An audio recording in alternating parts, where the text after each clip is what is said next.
Hi friends. So one of the things that parents often ask me about is sleep time and trouble getting children to sleep, trouble keeping children in their rooms so they go to sleep, waking up in the middle of the night and coming into our room, and sometimes even waking up in the middle of the night and raiding the refrigerator. So let's talk a little bit about sleep and see if we can problem solve how to best help our children get the rest that they need. So the first thing that we want to do when we start exploring this topic is to try to figure out why they're not sleeping. What is going on? So there's some possible options. One is that maybe if they have been harmed in the past, that potential harm might have come in the evening.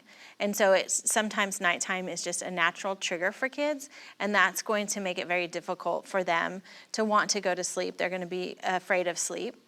Another potential option is separation. So I know I'm safe, I feel connected to you, but this one time during the day we have to separate, and that is going to make me feel a little uncomfortable, a little unsafe, and a little unsure. And we always want to remember too that this separation in regards to sleep is coming at a time when the child and the adult are at their least as far as energy level. So faculties are low. I know we get more emotional when we're tired, and so we're potentially more emotional because we're tired, and then we're entering into a potential separation, which can make children feel really uncomfortable. So sometimes they just don't want to be separated from us. The other thing that's interesting about children and sleep is for kids who have been harmed or have a history of harm, oftentimes their internal systems are on overdrive and high. We see some hypervigilance going on, and it's really difficult when our systems are on overdrive to go to sleep. It would be like me running around and then someone saying, okay, go to sleep now. It would be really difficult for us to calm our systems enough for us to be able to fall asleep when our body is telling us that we need to be awake because of something that happened to us and we're in survival mode. So those are just some potential options that we want to potentially explore when we're trying to figure out how to help our child sleep. So we can figure out what's going on and why they're struggling, then we can go ahead and meet that need. So, but if we're in the process of trying to figure it out, let me give you just some tips that you can use today until you figure it out. So the first thing we want to do is, I'm sure you guys have heard it all before, making sure that we have a pretty consistent routine in the evening for sleep time. And one of the things that's interesting about the routine is that we want it to be long enough to help a child calm. And so oftentimes what I see is when I start problem solving with families, they have a nighttime routine, but what they don't have is a calming nighttime routine. So maybe we have a parent who plays Tickle Monster right before bed. That's going to drive the system up, not down. So Tickle Monster is awesome, but maybe we don't want to do it right before bed. Or bath time is about massive splashing and all kinds of fun and games that gets the system up. That bath should be happening in the morning and maybe not in the evening. So everything that we do when we start our bedtime routine needs to be in a calming fashion. So any play, any conversations, putting on the PJs, reading the book, taking the bath, everything needs to be designed for calm. And so we want to start that bedtime routine and keep that calmness all the way through so they are prepared and have already had all that time to start calming their systems. So having a consistent routine that's calming instead of alerting is going to help them get some sleep. The other thing that we see often too is that parents will be a little bit upset if their kids wake up too early in the morning, and so they generally think, well, I'll just keep my child up a little bit later so that it's highly likely that they will sleep in. And actually the research on sleep says that does not work at all. If you want your child to sleep longer in the morning, you actually want to put them to bed earlier.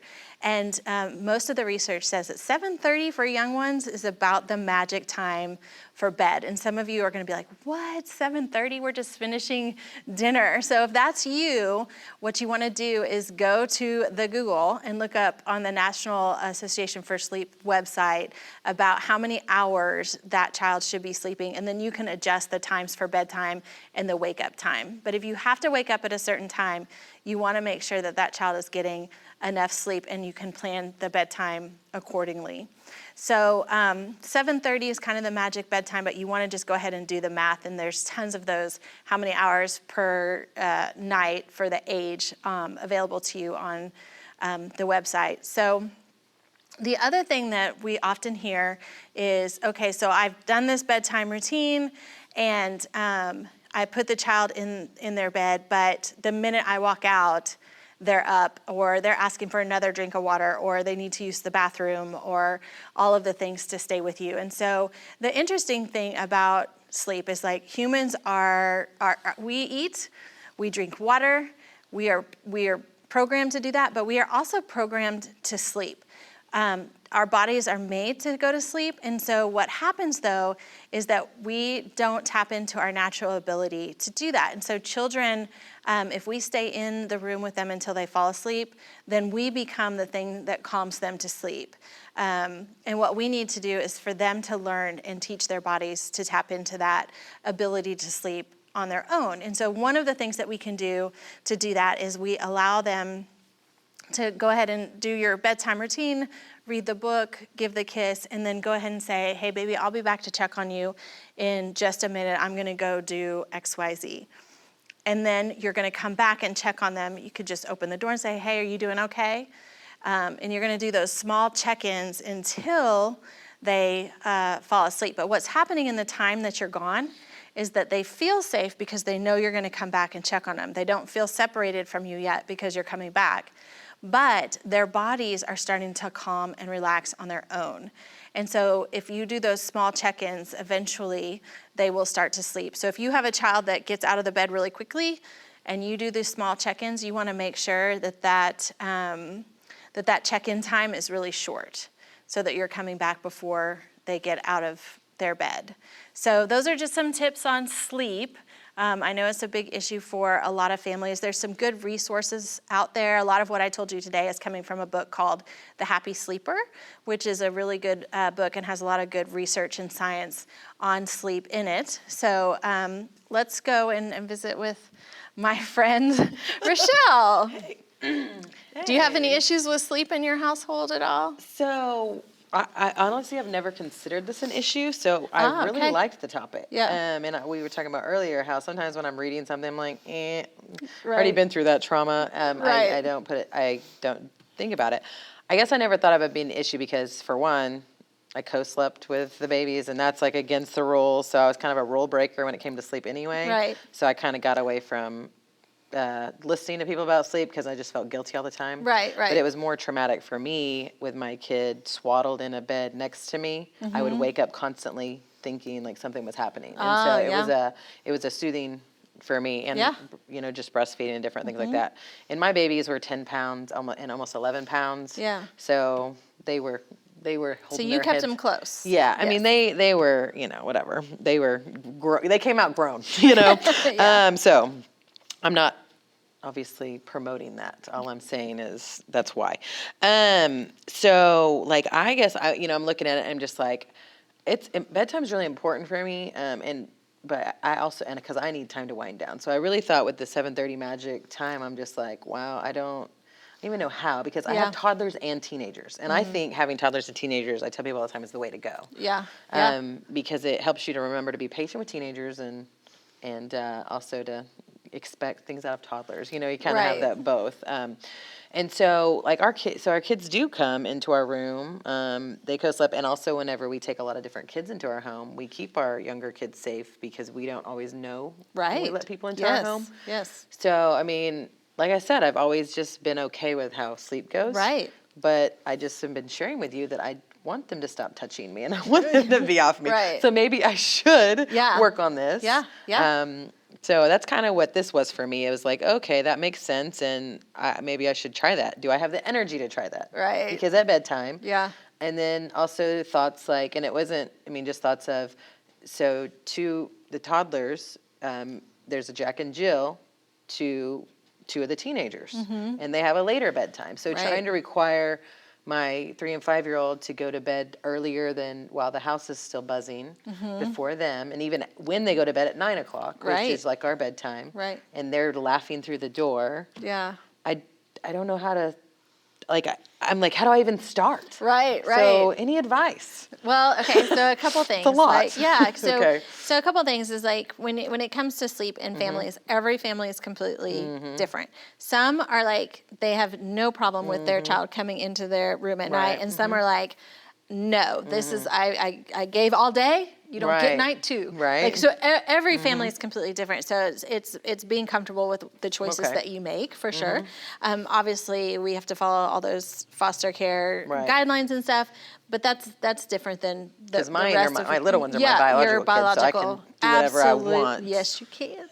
And then too, like with some of the fosters, we still encourage closeness. But we might say something Right. like having the mattress next to their bed or the pallet Right. on the floor or something like that. So We've done that as we well have to with problem our solve. 3 and 5-year-olds. Yes, Yeah. absolutely. So I think how we sleep, when we sleep, how often they're in our beds is so unique to each family, and it's just it's okay to do whatever you want to do. Yeah. But then it's like, okay, but now I'm done. Yeah. Like, so what But do I've we created do? once again, I've created these monsters, Yes. and now I'm done. And now I'm done, And so they what do I won't do? do what I tell them to when I Right. tell them to. Right.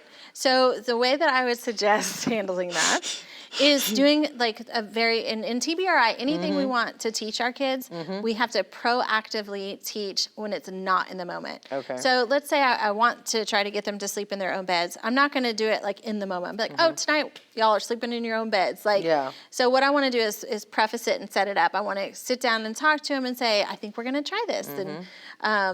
And explain why we're going to try it and all of the things that go with this. And then I would even practice. Like, let's pretend it's nighttime. Let's go in there and lay in your beds and see what it feels like to be calm. Do they share a room? Yeah, and they Yeah, are so sleeping in their own beds. Okay. But they do get up and come into ours. Yeah. Okay. They have several beds. So at one point they had beds in their room. Okay. They have this little bunk bed that's in a little cutout in their room. Okay. And then they had beds like at the bottom, bottom Okay. of our, Okay. but then they still end up in our bed. It's the. But I'm too tired. Like I'm Yeah. I'm a deep sleeper, and I don't. Then I need my okay. sleep. And so, do you know why they're coming in? Like what's Habit. I mean, I believe it's habit. Like Okay. I mean, it was until recently, I would say within the last 6 months that we've required them to go to their room. Okay. So I think the way that you stop that is to take them directly back to the room in the moment. Right. But remember, it's that same concept of if I address it now and give a little Yes. now, then I know. I I agree. I Yeah. totally agree. It's like not wanting to do it, right? I just, like, I'm tired. I Yeah. want to sleep. I have a big house, Right. and they're all the way at the other end. Yeah.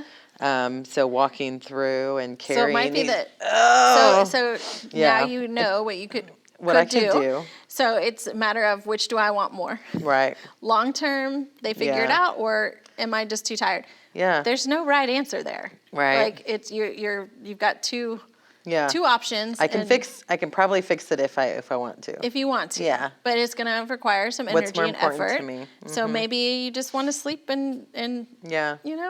So there's no right or wrong there. It's just I- timing and how, Also interesting how you said, like, just because they go to bed earlier doesn't mean that they're going to sleep earlier.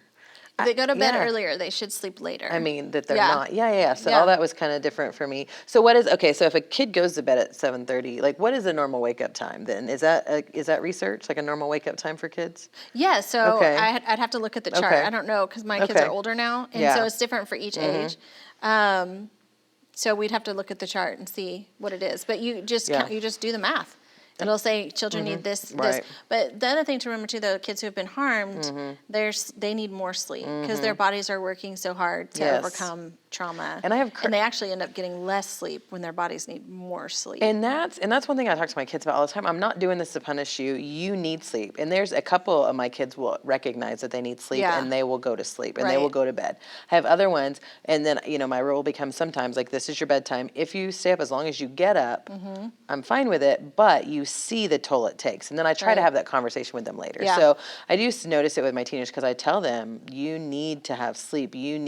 Well, I always get up because back when I was working late, they'd always want to come to the office with me. I'm like, I'm working till midnight. They're like, but I get up. I said, but that's not the point. The point is Right. you need sleep. Your body needs rest. Absolutely. You need to function, you know? And so we try to have those conversations definitely with the teenagers. I've been blessed for the most part to have kids that, I mean, a few times, but that go to sleep, get up. And I mean, they may be up, but I'm usually fine with that stuff. Yeah. I mean, as long as you don't wake me up from a nap. Right. Now, if you wake me up from a nap, I'm gonna.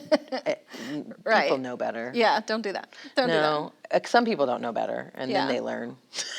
Well, so real quickly before we Yeah, stop, one of the things I did want to Yeah. kind of point out is I often get families who, like, no matter how and what they do, they're still not going to help their child's system calm. And it's in extreme cases of trauma. Yeah. And so I did want to say, like, because people often will say, what do I do in those moments when Yeah. the internal system is so high?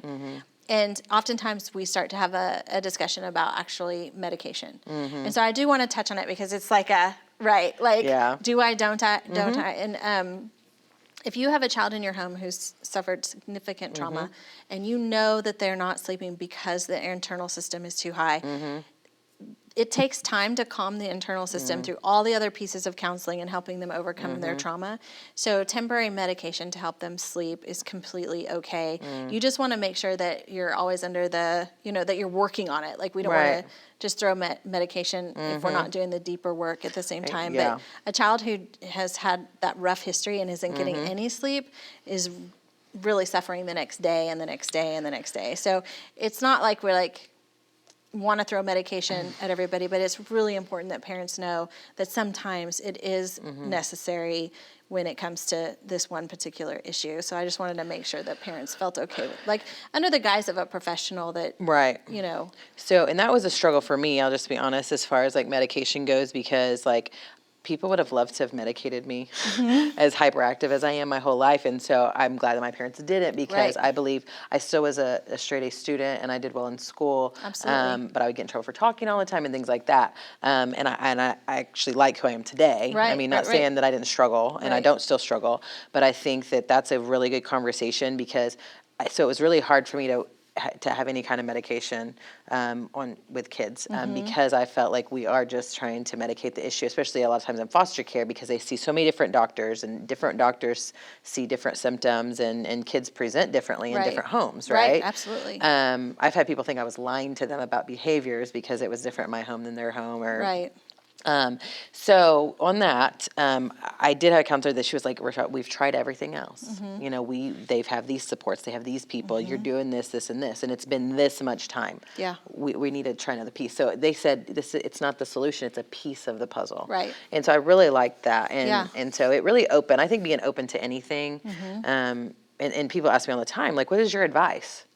My main advice is, for one, be open to anything. Right. Be okay looking stupid, especially with teenagers, Yeah. because no matter what you have figured out, they're Yeah. going to find a way to make you feel like you're an idiot. Yeah. And be okay with being an idiot. Right. Right. Right. Because I think it's the unknown and the things we don't know that help us the most. And I think that's why a lot of times my confidence comes across like even a cockiness or like a know-it-all sometimes, because like for me, like I'm okay being an idiot. I'm okay not knowing. I'm okay being crazy. Because it served me well, Yeah, right? right, yeah. I've grown in those moments. So I don't know. I think these trainings are really good. Because I think they're just good reminders. Some of them are reminders. Don't get me wrong. There's some that I'm like, I'm not going to ask that question because I don't want to be judged right now. I'll ask you later. But no, I mean, for the most part, I'm very open. But still human, being Yeah. human. And I